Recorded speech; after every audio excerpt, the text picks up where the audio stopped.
누가복음은 전체적인 주제를 다른 복음서와 다르게 소외된 자 그리고 소외시키는 자의 주제로 전개되어 나가고 있습니다. 그런데요, 우리가 이 소외된 자라고 했을 때 오해하지 말아야 할 것이 있습니다. 정말 예수님께서는 소외된 자에게 관심이 있으셔서 소외된 자들에 대한 어떤 영접이나 환대가 많았던 것일까요? 분명히 소외된 자에게 예수님께서 특별한 관심이 있으신 것은 하나님이 자비로우시니까 너무나 당연한 말일 수 있겠지만, 사실은 누가복음의 핵심은 소외된 자라서 예수님께서 환대한 것이 아니라 인간의 교만함 속에서 소외를 시키는 자들 때문에 소외된 자들이 오로지 예수님만을 갈망했기 때문에, 예수님 외에는 자기들의 목자가 없기 때문에 그 갈망하는 마음 때문에 예수님께서 그들을 환대하신 것입니다. 단순히 소외되었다고 해서 무조건적으로 예수님의 환대를 받는다는 기보다는 누가복음의 맥락에서 이야기해 보자면, 일단은 예수님께서는 예수님을 간절히 바라고 찾는 자들을 환대하셨던 것입니다. 그렇다면 소외시키는 사람들은 누구였을까요? 소외시키는 사람들은요, 잘 아시겠지만 바리새인들과 종교 지도자들, 당시의 서기관들, 제사장들이었습니다. 심지어는 믿음 생활을 잘한다 하는, 계명을 잘 지킨다는 유대인들도 그들을 암묵적으로든 적극적으로든 소외시켜 왔습니다. 왜 소외시켰을까요? 한마디로 이야기하면 이들은 그들보다 더 낫다고 생각하기 때문입니다. 그들보다 더 나은 어떠한 기준이 있었는데 그것을 우리는 흔히 율법주의적 기준이라고 이야기합니다. 그들은 그들 나름대로의 율법적 해석과 전통이 있었고 그것으로 그들을 소외시켜 왔던 것입니다. 그러면 한번 질문을 해보도록 하겠습니다. 소외시키는 자들과 소외된 자들, 율법을 잘 지키는 자들과 율법을 잘 못 지키는 자들, 이들은 하나님 앞에서 차이가 있을까요? 차이가 없습니다. 차이가 하나님 앞에서 없는데 사람들은 서로 함께 살아가는 사회 속에서 차이를 둘까요? 안 둘까요? 차이를 둡니다. 그러면 우리 자신에게 한번 질문해 보도록 하겠습니다. 여러분은 율법을 잘 지킬 때와 율법을 잘 지키지 못할 때 하나님 앞에서 우리의 존재와 하나님과의 관계가 차이가 있다고 생각하십니까? 없다고 생각하십니까? 우리의 행동, 우리의 삶의 행위 때문에 하나님과의 관계가 정말 차이가 있다고 생각하십니까? 아니요. 정확하게 말하면 행동, 행위, 율법을 지키는 어떤 항목 때문이 아니라 내가 하나님을 향한 간절한 마음이 있고 없고에 따라 다르고요, 하나님 앞에 겸손한 마음이 있고 없고에 따라 하나님을 대하는 것이 다르고, 하나님을 갈망하는 것이 다르고, 하나님을 아는 것이 다르고, 하나님의 말씀으로 변화되는 것이 다릅니다. 사실상 우리들은 어떻게 보면 우리들 스스로 하나님 앞에서 의롭다 할 만한 행동이 있으면 우리들은 어느새 예수님에 대해서 무딘 마음으로, 교만한 마음으로 이 정도면 됐겠지 하면서 신앙생활 하는지도 모르겠습니다. 안타깝게도 우리가 만약 이렇게 예수님 앞에 나온다면 예수님 우리를 기뻐 받으실까요? 오늘은 이 이야기를 구체적으로 이야기해주고 있는 두 인물이 등장하고 있습니다. 오늘 본문에 보면 먼저 한 바리새인이 등장하고 있습니다. 제가 앞에서 이야기했던 그 바리새인들 중 하나겠죠. 근데 이 바리새인들은 보통 예수님을 대적했습니다. 예수님을 대적했기 때문에 예수님을 초청하는 일은 사실상 거의 없었다고 봐야 하는데, 이상하게 오늘 본문에서는 한 바리새인이 예수께 자기와 함께 잡수시기를 청했다라고 이야기하고 있습니다. 옛날의 유대인들의 식사 문화를 보면 이 식사는 단순히 지금 우리가 말하는 것처럼, 우리가 하는 것처럼 그런 식사 교제가 아닙니다. 거의 하루 내내 하루에 한나절 혹은 반나절, 제가 대충 생각해 봐서는 한 5-6시간 정도 되는 시간을 의자나 침상 같은 곳에 약간 반 누워 앉아가지고는 같이 이야기를 나누는데, 성경에 대해서 토론하기도 하고 삶에 대한 이야기도 하고 서로 많은 질문들을 하면서 밥만 먹는 것이 아니라 밥을 앞에다 놓고, 밥이 아니겠죠? 네, 빵이겠죠. 앞에다 놓고 교제를 나누면서 성경에 대해서, 신앙에 대해서, 그리고 여러 가지 삶에 대해서 토론을 하며 아주 밀접한 관계를 맺는 시간을 가집니다. 스승과 제자가 되는 시간이 될 수도 있고, 아니면 어떻게 보면 영원한 친구가 될 만큼 아주 각별한 교제를 하는 시간이 되기도 합니다. 그래서 유대인들은요, 누가 그 집에 들어가서 식사 교제를 한다 그러면 거의 그 둘은 동류로 여겨졌습니다. 그냥 똑같은 사람으로 여겨졌습니다. 이것을 우리가 살펴볼 수 있는 부분이 삭개오와 예수님의 만남입니다. 삭개오가 놀라죠. 예수님께서 자기 집에 유한다라는 사실을 듣고 놀랍니다. 그리고 실제로 예수님께서 삭개오의 집에 들어가자 이 사람들이 어떻게 반응하죠? 주변의 사람들이 예수님을 삭개오와 동일시합니다. 그래서 예수님께서 그 죄인 취급을 받자 삭개오가 갑자기 회심합니다. 자신의 죄 때문에 죄가 없는 한 사람이 죄인으로 취급을 받자, 그리고 그 사람이 하나님의 아들로 믿었는지 선지자로 믿었는지 랍비로 믿었는지 확실하게 다뤄지진 않지만 어찌됐든 그 한 사람 때문에 자신의 모든 삶을 고치기로 작정하고 결단하는 내용이 나옵니다. 자, 그러면 오늘 바리새인도 이 삭개오처럼 예수님을 초청해서 함께 식사를 나누었을 때 큰 변화가 있을까요? 안타깝게도 50절에 보면 오늘 이야기의 결말이 이렇게 끝나고 있습니다. 예수께서 여자에게 이르시되 내 믿음이 너를 구원하였으니 평안히 가라 라고 이야기하고 있습니다. 바리새인이 예수님을 초청했는데 끝나는 장면에서는 여인이 예수님께 칭찬을 받고 구원을 받았다라는 확신을 받게 됩니다. 바리새인도 변하고 여자도 변했을까요? 아니면 바리새인은 변하지 않고 여자만 이런 은혜로운 응답을 받게 된 것일까요? 오늘 이야기를 통해서 함께 살펴보기 원합니다. 37절에 바로 이 동네에 죄를 지은 한 여자가 등장하게 됩니다. 근데 참 재밌는 표현입니다. 동네에 죄를 지은 한 여자라고 이야기합니다. 그럼 이 죄를 지은 한 여자라는 건 하나님만이 아는 죄일까요? 아닙니다. 동네에 죄를 지은 한 여자라는 것은 이 동네에 유명할 정도로 알려진 죄를 지었다라는 것입니다. 옛날에 유대 사회에서 이 정도로 알려진 죄는 무엇이 있겠죠? 어떤 성적으로 수치스러운 범죄를 계속해서 짓거나 아니면은 그것이 알려진 사람일 수 있습니다. 그런 여인이 어떻게 취급받는지는 우리가 충분히 상상할 수 있을 것입니다. 근데 이 여자가 갑자기 등장합니다.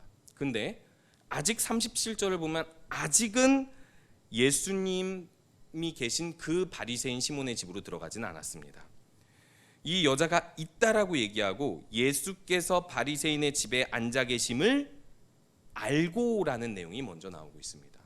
이 여인은 동네 유명한 죄인으로서 평소에 유대인들이 모이는 모임 혹은 예배에 참석할 수 있었을까요? 없었을까요? 그러면 이 여인은 자신의 죄를 만약에 회개하고 싶다면 어떤 방법으로 회개할 수 있을까요? 이게 이 당시에 소외된 자들의 특징입니다. 회개할 비상구가 없어요. 죄를 용서받을 만한 제도를 갖춰져 있지 않습니다. 그냥 자기들은 평생 버려져야 하는 존재로 여겨졌던 것이죠. 그런데 이들에게 복음이 뭐였죠? 기쁜 소식이 뭐죠?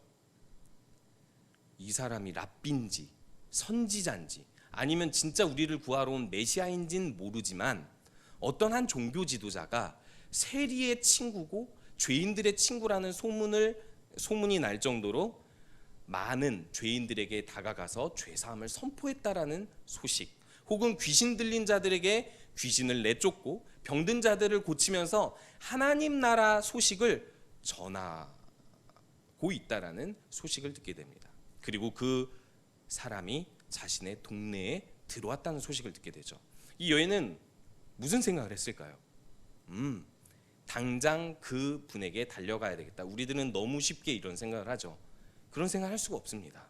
기본적으로 동네의 죄인으로 알려진 여자가 어디 그 인기 많은 랍비에게로 다가갈 수 있겠습니까?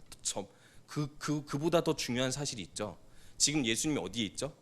바리새인 시몬의 집에 있습니다. 차라리 예수님 집에 있다고 하면 더 가까이 다가갈 수 있겠지만 바리새인 시몬의 집이에요. 예수님의 집이 아니라. 예수님은 초청받은 손님이고요. 그 주인은요, 이런 사람들을 소외시킨 주범입니다. 이 바리새인 시몬은요, 죄 지은 사람이 감히 다가갈 수 없는 그런 존재이고, 이 주인의 친구들이 그 집안에 가득 메워져 있을 것이고, 심지어는 많은 그 동네의 유대인 구경꾼들이 모였을 것입니다. 소외된 연약한 여인들이 모였을까요? 아니요. 이런 여인을 비난하고 돌을 던질 만한 남자들로 가득 찼겠죠. 그런데 이 여인은 그때 이 갈등을 하게 되는 것입니다. 죄 사함을 선포해 준다던, 하나님 나라의 그 기쁜 소식을 알려준다던 그 예수를 진짜 만나고 싶다. 그런데 안타깝게도 난 그 집에 들어갈 수가 없네. 목숨을 걸고 들어가 볼까? 사람들이 나를 잡아 돌을 던진다 하여도, 내가 그곳에 설령 들어가지 못하게 된다 하여도 내 평생의 재산을 모아 샀던 이 향유 옥합, 당시 여인들이 결혼하기 위해서 모아둔 돈으로 사는 향유 옥합, 남편이 죽을 때 그 장례에 다 깨서 붓는다는 가장 소중한 여인의 물건 향유 옥합을 가지고 예수님께로 갑니다. 여러분, 이 장면이 어떻게 보여지십니까?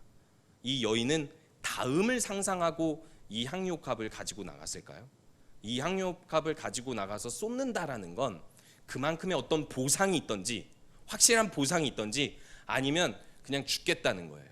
자신의 다음 생에는 없다라는 거예요. 오늘 난 예수님을 어떻게든 만나서 이걸 붙고야 말겠다라는 것입니다. 바리새인 시몬의 집, 자기들을 적대하는 사람들 앞으로 나아가겠다라는 것입니다. 그리고 성공적으로 예수님께로 나아간 것만 같습니다.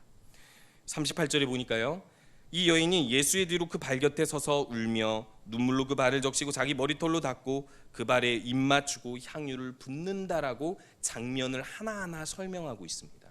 이 여인이 사람들의 인파를 뚫고 나아가서 예수님께 나왔습니다. 예수님께 향유옥합을 부으려고 봤더니 예수님이 앞에 있어요. 예수님 앞에서 예수님께 향유옥합을 부을 수 있을까요? 아니요. 이 인파를 뚫고 예수님께로 나와서 이제 예수님께 향유옥합을 붓기만 하면 되는데 향유옥합을 예수님 앞에서 부을 수가 없는 거예요.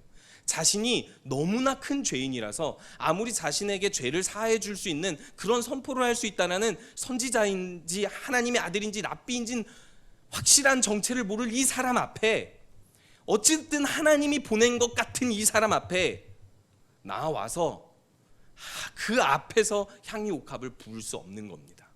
그게 이 여인의 심정입니다. 그리고 예수님의 뒤로 가서 엎드립니다.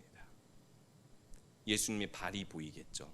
그리고 예수님 발 아래 엎드려 눈물로 그 발을 적시고 머리털로 닦고 자신이 가져온 향유를 붓습니다. 저는 이런 상상을 해봤습니다. 예수님의 뒤에 서서 발 아래 엎드려 그 발 옆에서 눈물을 흘리며 발을 머리로 닦는다. 좀 사실 감동적인 부분이어야 되는데 약간 웃겼습니다.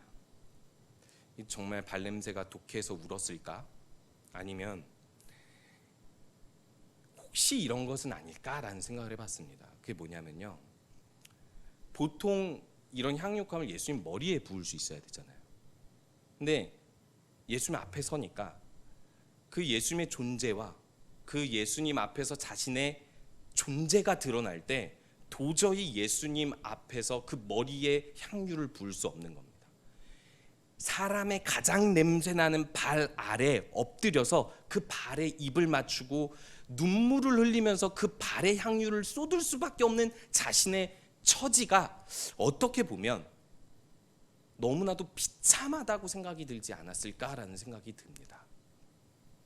어떤 사람의 이야기인데요, 자영업을 시작을 했는데 마진이 안 나오는 거예요. 심지어 자신이 물건을 떼오는 거 그것이 잘 팔리지 않아서 물건을 떼온 만큼 마이너스가 발생하는 거예요.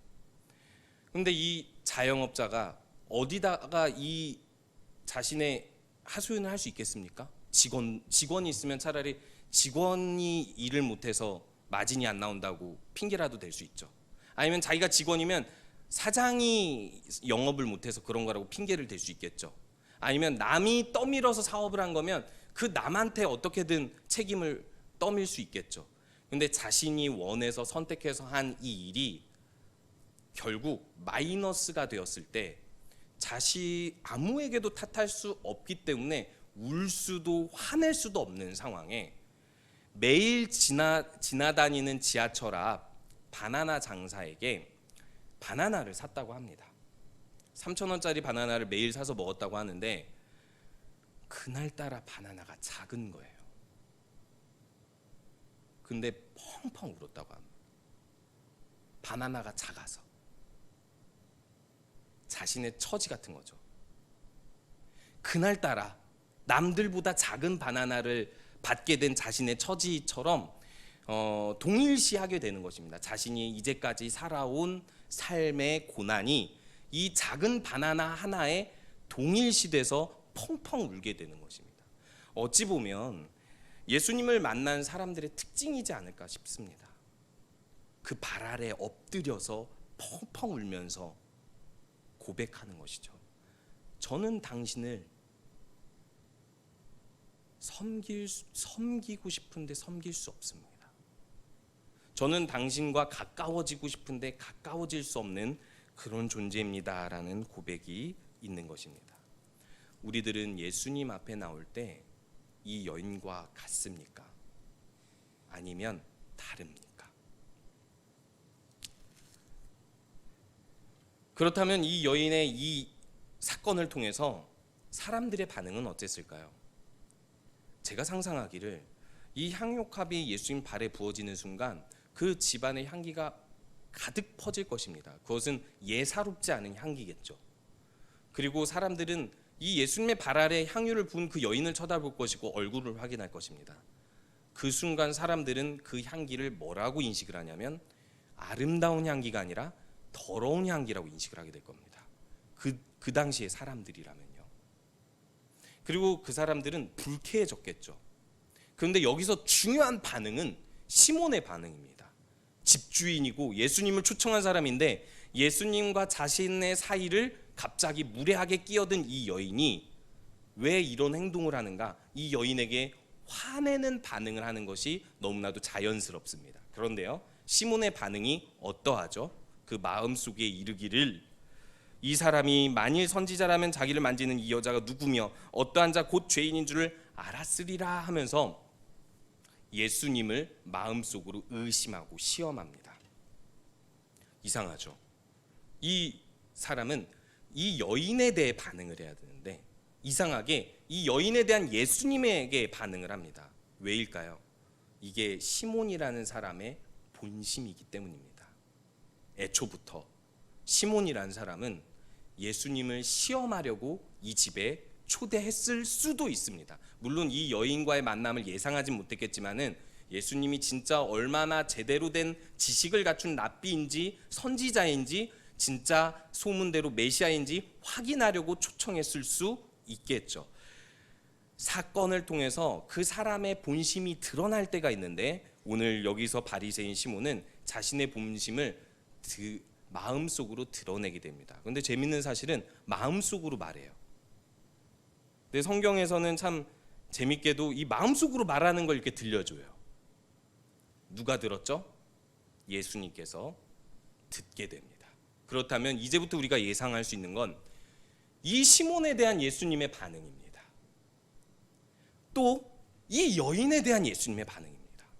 예수님은 이 여인에 대해서 어떻게 반응하시고 이 시몬에 대해서는 어떻게 반응할까요? 40절에 예수님께서 이 속마음으로 말한 바리새인의 생각에 대하여 대답하십니다. 시몬아, 내가 너에게 이를 말이 있다라고 이야기하면서 한 가지 비유를 드십니다. 만약에 빚을 주는 사람이 있는데 두 사람이 빚을 졌다. 한 사람은 500데나리온, 한 사람은 50데나리온. 데나리온은 하루 노동자의 삭시죠. 500데나리온과 50데나리온이면 엄청나게 많은 차이가 나겠죠. 그런데 똑같이 이 빚을 주는 사람이 빚을 진 두 사람에게 빚을 다 탕감해 줬습니다. 그러면 누가 이 빚을 탕감받은 사람 중에서 누가 더 그 탕감해 준 사람을 사랑하겠느냐라고 질문합니다.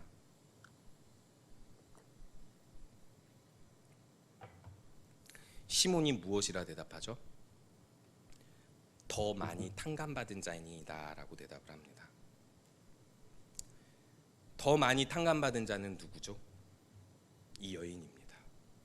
그러면은 덜 탕감받은 자는 누구죠? 시몬이겠죠.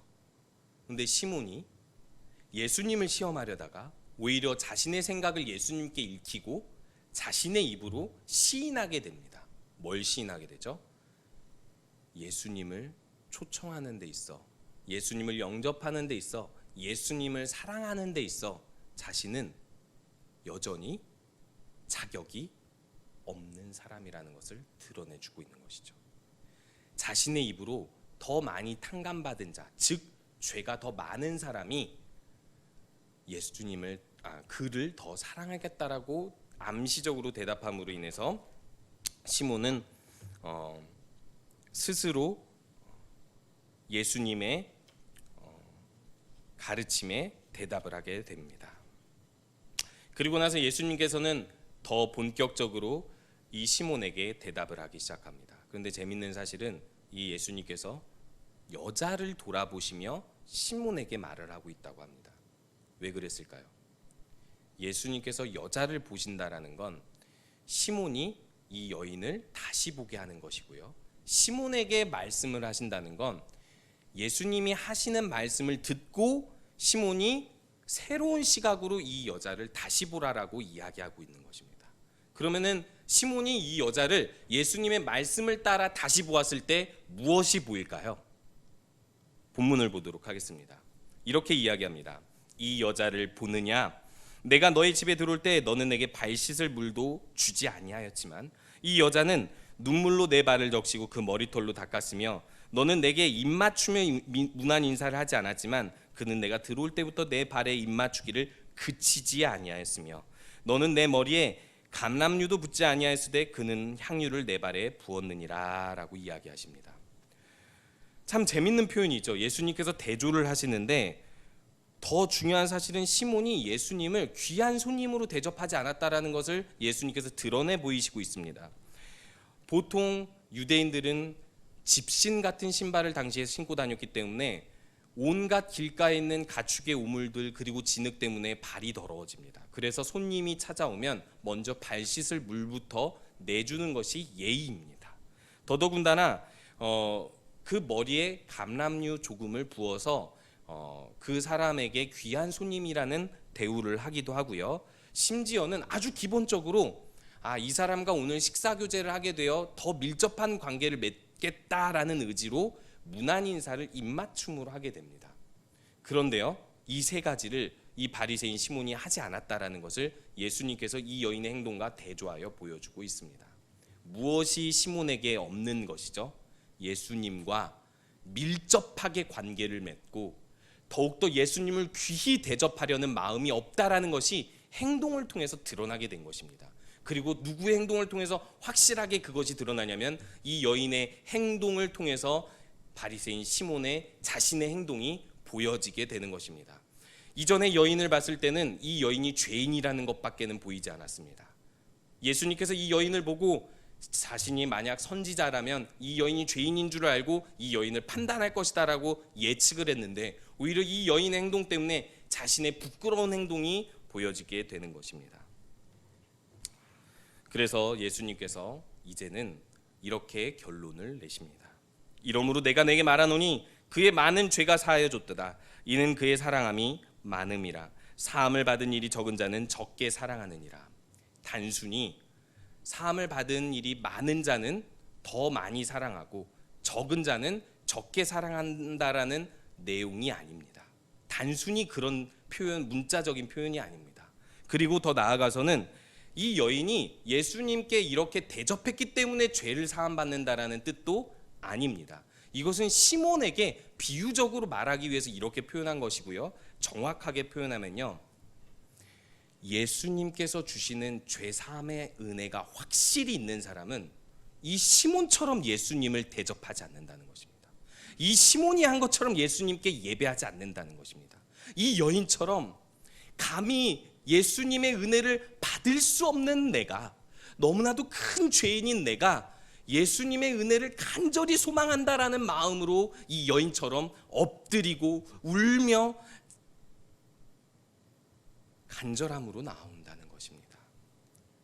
우리 성도님들께 우리 함께 질문하기 원합니다. 우리는 이렇게 예수님을 섬겨왔습니까?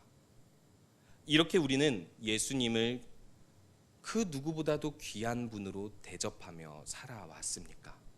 그렇게 예배하고 살아왔습니까? 어찌 보면 저도 목회자지만 설교자지만 종종 저의 이 설교 그리고 예배 참석, 이 모든 저의 행위들이 가끔 예수님의 은혜가 쏙 빠질 때가 너무나도 많습니다. 우리의 본성입니다. 하나님, 나 이 정도면 됐죠. 저 이 정도 행위면 됐죠. 저 이 정도 마음이면 됐죠. 아니면 예전에 저의 어떤 신앙적 열심이면 됐죠. 지금 좀 식을 수 있죠. 이렇게라도 나온 게 어디입니까? 예수님을 내가 매주 예배라도 드리는 게 어디입니까? 나 나름 예수님 잘 섬기고 있습니다. 우리들은 어찌 보면 이런 안일함에 빠져 있을 수 있습니다. 하지만 예수님께서 받으시는 예배, 예수님께서 우리를 기뻐 받으시는 삶은 무엇일까요? 감히 자격 없는 이 죄인이 당신의 은혜를 받았습니다. 당신의 은혜가 너무 소중해서 당신을 존귀히 여기고 대접해 드리겠습니다. 이 예배에서, 우리의 삶에서. 말씀을 마치도록 하겠습니다. 베드로가 예수님의 하나님 아들 되심을 경험했을 때 누가복음 5장에 보면 베드로가 즉시 엎드리며 이렇게 이야기합니다. 주여, 나를 떠나소서. 전 이게 너무 이해가 안 됐습니다. 아니, 주여 나와 함께 하소서 해야지. 왜 떠나소서지? 베드로가 진짜 예수님이 나를 떠났으면 좋겠다라는 마음으로 이야기한 게 아니라 너무 예수님을 붙잡고 싶을 만큼 엄청난 신적 존재인데 붙잡을 수 없는 자신을 발견하는 거예요. 감히 이 거룩한 하나님의 아들 앞에서 내가 어떻게 나를 제자 삼아달라고 이야기할 수 있지? 나를 떠나소서라고 진실된 고백을 하는 것입니다. 그때 예수님께서 베드로를 사람을 낚는 업으로 만드시는 거예요. 우리가 예배 때 왜 변화가 없죠? 우리가 기도했는데 왜 변화가 없죠? 우리 삶에 왜 변화가 없죠? 우리 삶에 예수님을 이렇게 초청하고 따르고 갈망하지 않기 때문입니다. 오늘 이 시간 우리 그 예수님 때문에 갈망하는 믿음을 회복하시는 모든 성도님 되시기 바랍니다.